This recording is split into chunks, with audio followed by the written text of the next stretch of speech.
बातमी आहे। आखाती देशांमध्ये सुरू असलेल्या युद्धाचा परिणाम आता पुण्यातल्या मुख्य रस्त्यांवर दिसतोय। गॅस सिलेंडरचा पुरवठा खंडित झाल्यानंतर आता सीएनजीचा पुरवठा खंडित होईल या भीतीने हजारो नागरिक सीएनजी भरण्यासाठी गर्दी करतायत आणि याच संदर्भात रिक्षा सुद्धा ज्या आहेत त्या मोठ्या प्रमाणात सीएनजी पंप बाहेर लागलेले आहेत। याचा आढावा घेतलेला आहे आमचे प्रतिनिधी यशपाल सोनकांबळे यांनी। आखाती युद्धाचा परिणाम आता पुणे शहरामध्ये दिसू लागलेला आहे। सीएनजी गॅसच्या रांगा जर आपण पाहिल्या तर जवळपास 1 किलोमीटरपर्यंत रिक्षाची लाईन लागलेली आहे। या ठिकाणी सीएनजी गॅस भरण्यासाठी रिक्षा चालक घाई करत आहेत, कारण की त्यांना भीती आहे की कुठे सीएनजीचा पुरवठा जो आहे तो पुन्हा एकदा खंडित होणार नाही। आपल्या डाव्या हाताला मी आता पुणे सिंहगड रस्त्यावर उभा आहे। त्या ठिकाणी एक पु ल देशपांडे उद्यानाच्या समोर पेट्रोल पंप आहे। त्या ठिकाणी सीएनजीची रांग जी आहे ती जवळपास 1 ते 1.5 किलोमीटर लांब गेल्याचं आपल्याला चित्र दिसतंय। या ठिकाणी डाव्या हाताला 4 चाकी वाहनांची पण 1 किलोमीटरपर्यंत रांग गेलेली आहे। त्यामुळे सीएनजीचा पुरवठा सध्या सुरळीत जरी असला तरी वाहन चालकांमध्ये, रिक्षा चालकांमध्ये घबराटीचं वातावरण आहे आणि या पुढच्या काळामध्ये सीएनजीचा जो पुरवठा आहे तो कुठेतरी विखंडित होईल आणि त्यामुळे त्रासाला सामोरं जावं लागेल या भीतीपोटी आता पेट्रोल पंपांवर रांगा सुरू झालेल्या आहेत। आपण काही रिक्षा चालकांशी संवाद साधण्याचा प्रयत्न करूया आणि नेमकी सीएनजी भरण्यासाठी गर्दी का केली या संदर्भात विचारूया। नमस्कार, काय रोजचं हे वातावरण आहे रिक्षा आता सीएनजी भरण्यासाठी? हो, रोजचं वातावरण आहे। किती वाजता थांबलाय तुम्ही? मला 1 तास झालं कंप्लीट।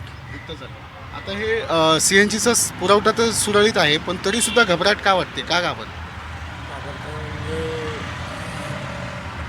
1 तास थांबून आमचा धंदा तर व्हायला पाहिजे ना। आम्ही 1 तास थांबलो तर आमच्या मागचे 200-300 रुपयाचा धंदा जातो।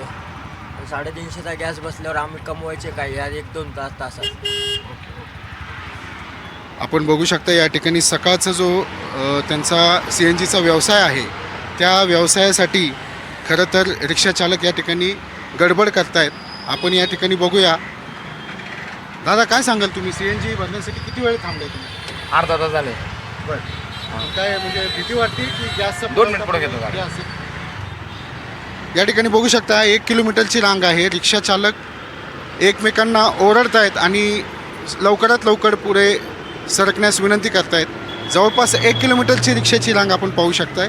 आपण या ठिकाणी काही लोकांशी संवाद साधूया। किती वाजता थांबलाय सर? मी तर 9:30च्या आसपास आलो। आता गॅसचा पुरवठा तर सुरळीत आहे, परंतु मनामध्ये भीती आहे? भीती नाही आहे, थोडीफार भीती सीएनजी, पण काय होते बघतोय। तुमचं पूर्ण वेळ व्यवसाय हाच आहे? पूर्ण व्यवसाय रोजचा गॅस उपलब्ध आहे का सिटीमध्ये? एवढा आहे, पण लाईन असतीच प्रत्येक ठिकाणी। 1-1 किलोमीटर नाही जास्त 1-2 किलोमीटर आधी कधी बराच वेळ जातो लाईन। या ठिकाणी बघू शकता सकाळचा व्यवसाय सुरू करण्यापूर्वी रिक्षा चालकांनी या ठिकाणी एकच घाई केलेली आहे। काका, काय सांगाल, सीएनजीचा पुरवठा सुरळीत आहे का? आता सध्या तर आहे, पण अर्धा पाऊण ते 1 तासभर जातो लाईनीला। कमीत कमी 1 तासभर जातो। तुम्हाला भीती आहे का सीएनजीचा पुरवठा खंडित होऊ शकतो? शक्यता नाकारता येत नाही। तुम्ही रोज भरताय सीएनजी का जसं रोज भरायला लागतं। एक आमची टाकी लहान आहे, 4 किलोची टाकी आहे आम्हाला। केव्हा आता आज माझ्या 1 टांगे असताना मी भरायला येतो, कारण मनामध्ये भीती आहे? मिळलं नाही मिळलं तर खायचं का पुढं असं। या ठिकाणी बघू शकता रिक्षा चालकांच्या मनामध्ये प्रचंड भीती आहे। या ठिकाणी 1 किलोमीटरपर्यंत रांगा लागलेल्या आहेत। रिक्षा चालकांना सध्या सीएनजी मिळत जरी असला तरी येत्या काही कालावधीमध्ये सीएनजीचा जो पुरवठा आहे तो खंडित होण्याची भीती त्यांच्या मनामध्ये आहे आणि त्या भीतीपोटी पुण्यामध्ये जवळपास 1 ते 2 किलोमीटरपर्यंत रांगा लागल्याचं चित्र आहे। कॅमेरामन निकेतन मानेसह यशपाल सोनकांबळे, NDTV मराठी, पुणे।